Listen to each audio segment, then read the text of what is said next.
Buenos días, clase. Hoy es martes, el día 5 de mayo. La tarea de hoy va a ser bien similar, igual a la de ayer, que vamos a repasar la misma materia. Empezaremos con la lección Tipos de investigaciones científicas.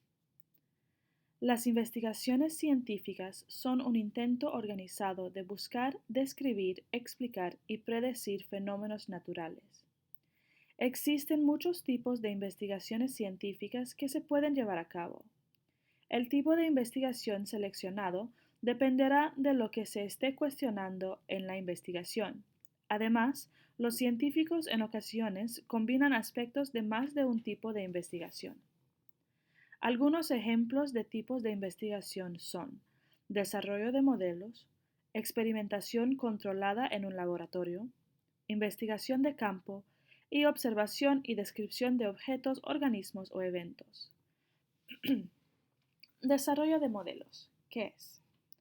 Desarrollar un modelo puede ayudar a los científicos a comprender cómo funciona algo que es demasiado grande, inusual, complejo o peligroso para ser observado en persona. Por ejemplo, los científicos utilizan programas de simulación por computadora para predecir los patrones climáticos. Al ingresar las condiciones climáticas y fenómenos atmosféricos del pasado y del presente, los científicos pueden recopilar una gran cantidad de información y pueden intentar predecir los patrones climáticos del futuro.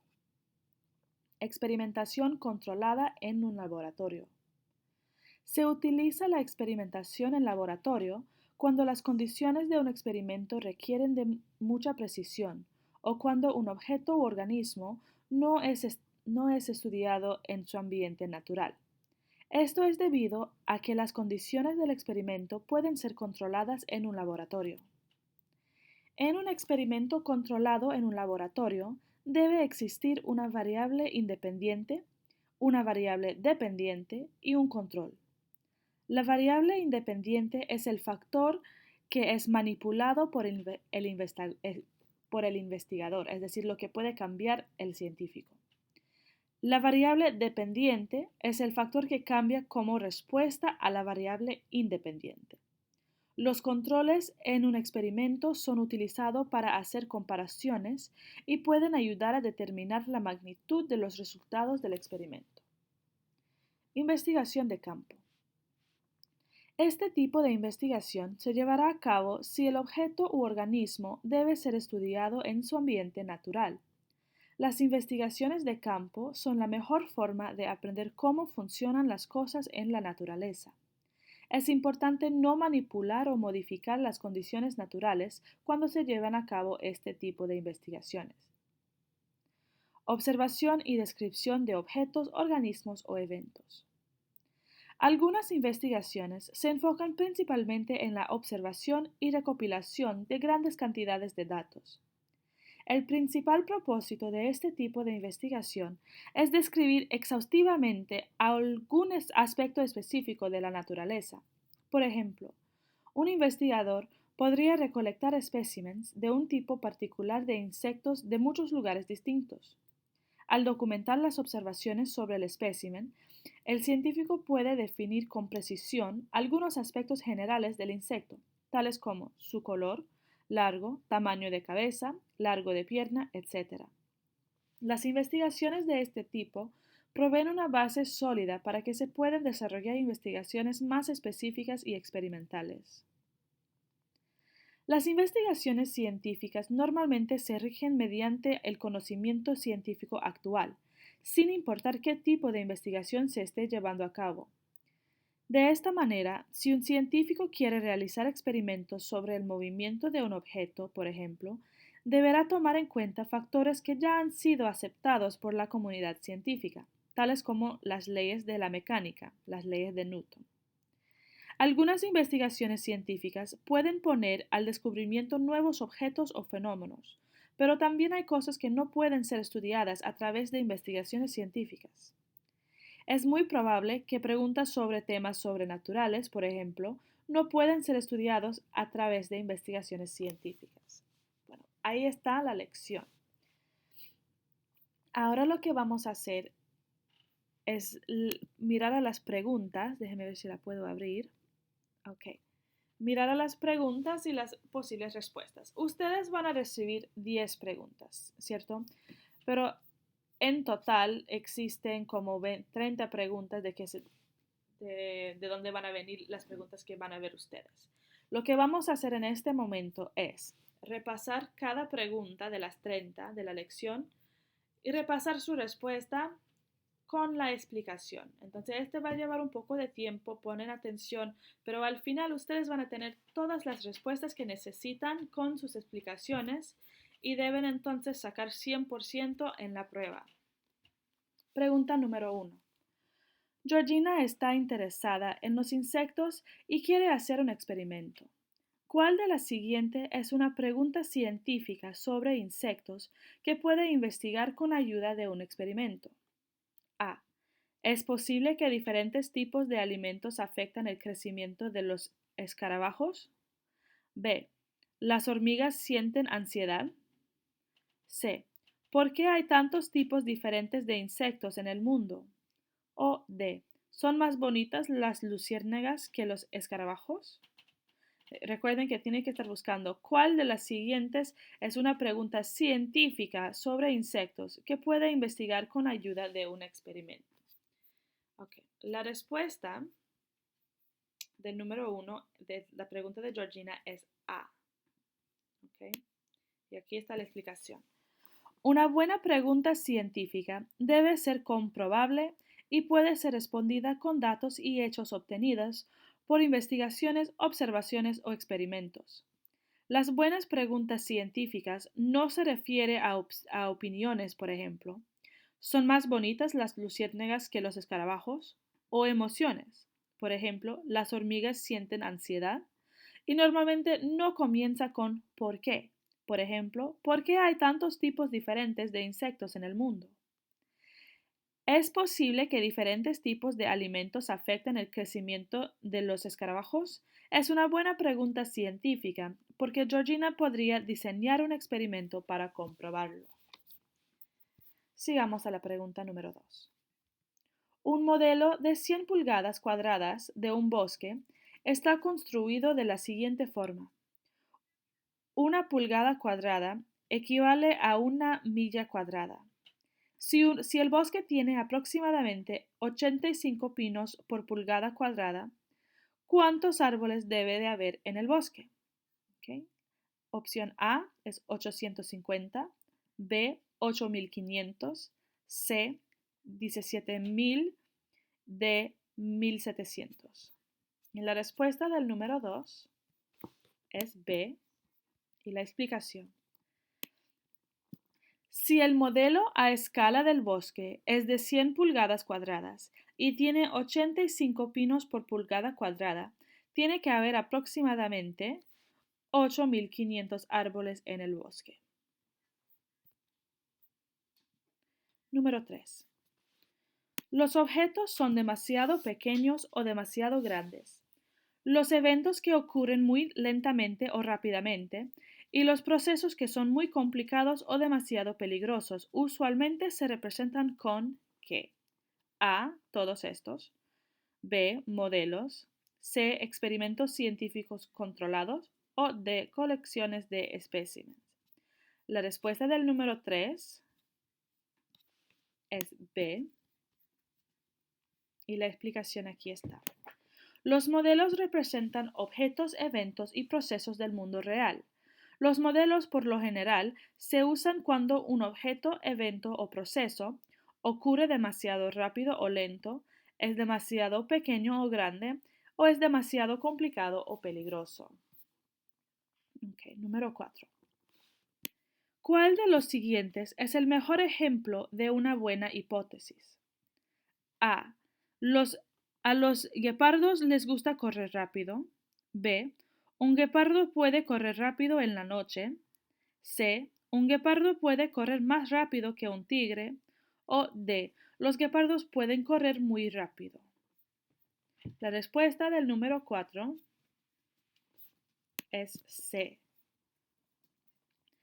Una hipótesis es una conjetura que intenta explicar un fenómeno o predecir el resultado de un experimento. Las hipótesis deben ser escritas como afirmaciones y no como preguntas, y deben ser claras, no vagas, y comprobables, medibles.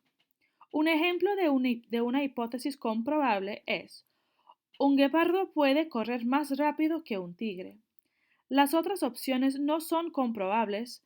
Por ejemplo, a los guepardos les gusta correr rápido. Es imposible saber si a los guepardos les gusta hacer algo.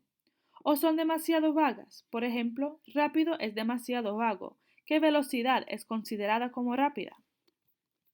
¿Sí? Pregunta número 5. Los físicos cuánticos son científicos que estudian el funcionamiento interno de los átomos. Para esto, los físicos cuánticos a menudo se basan en modelos. ¿Por qué los físicos cuánticos utilizan modelos para estudiar las partículas atómicas en lugar de observarlas directamente? A. Las partículas atómicas son demasiado pequeñas para ser observadas directamente. B. Las partículas atómicas ya dejaron de existir, por lo tanto los físicos no pueden observarlas directamente. C. Las partículas atómicas se mueven muy lentamente para que los físicos puedan estudiarlas directamente. D. Las partículas atómicas pueden ser muy peligrosas para ser observadas directamente. La respuesta del número 5 es A. Y la explicación. Los modelos representan objetos, eventos y procesos del mundo real. Los modelos, por lo general, se usan cuando un objeto, evento o proceso ocurre demasiado rápido o lento, es demasiado pequeño o grande, o es demasiado complicado o peligroso.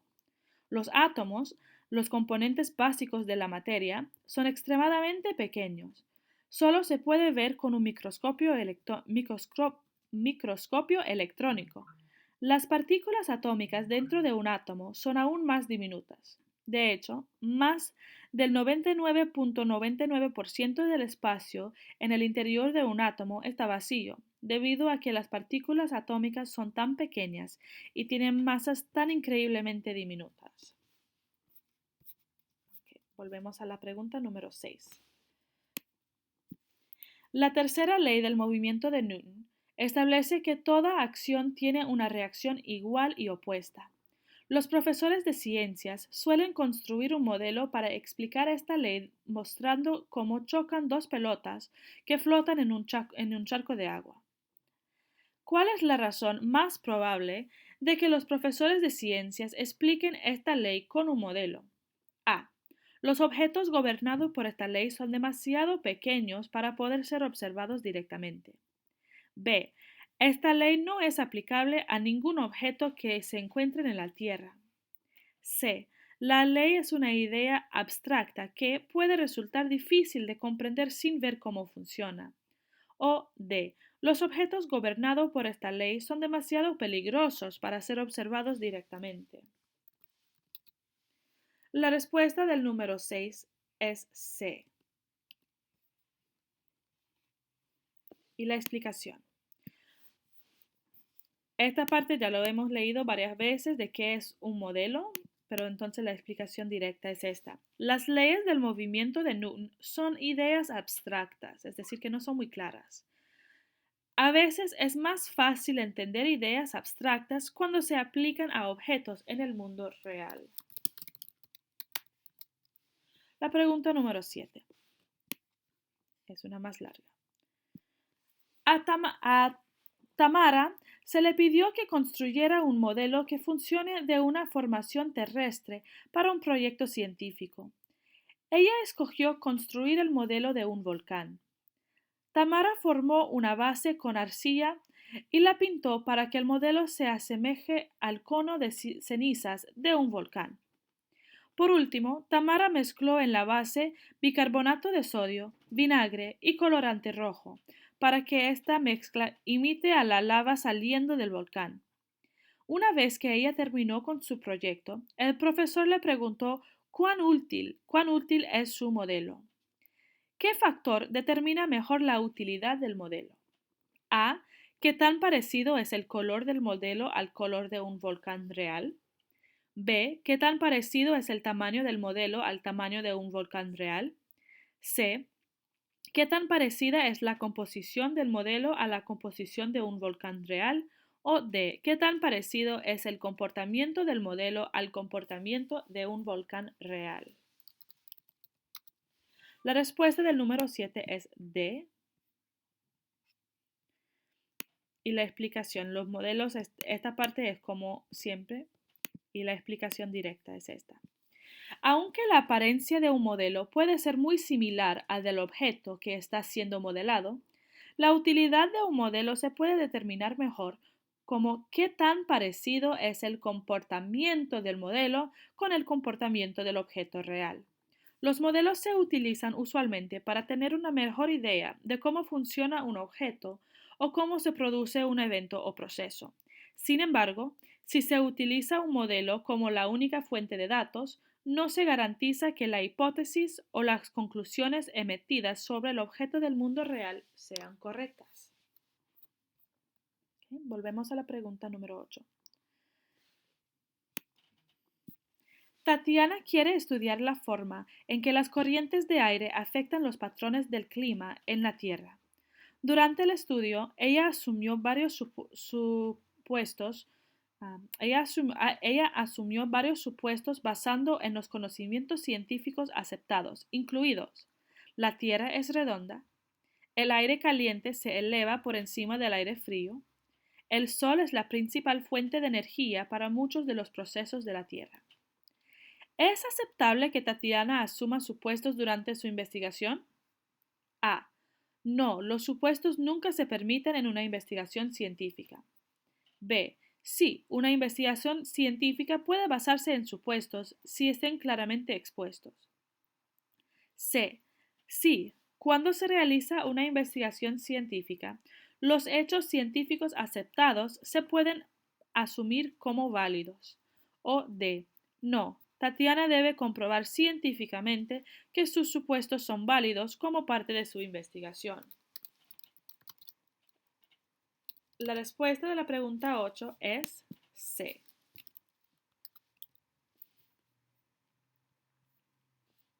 Y la explicación. Las investigaciones científicas se basan normalmente en el conocimiento científico actual. Por lo tanto, cuando se realiza una investigación científica, se aceptan hechos científicos como supuestos válidos. Existen muchos hechos científicos que han sido confirmados en repetidas ocasiones por diferentes científicos a través del tiempo. Estos hechos pueden ser y son a menudo asumidos como verdaderos durante las investigaciones científicas.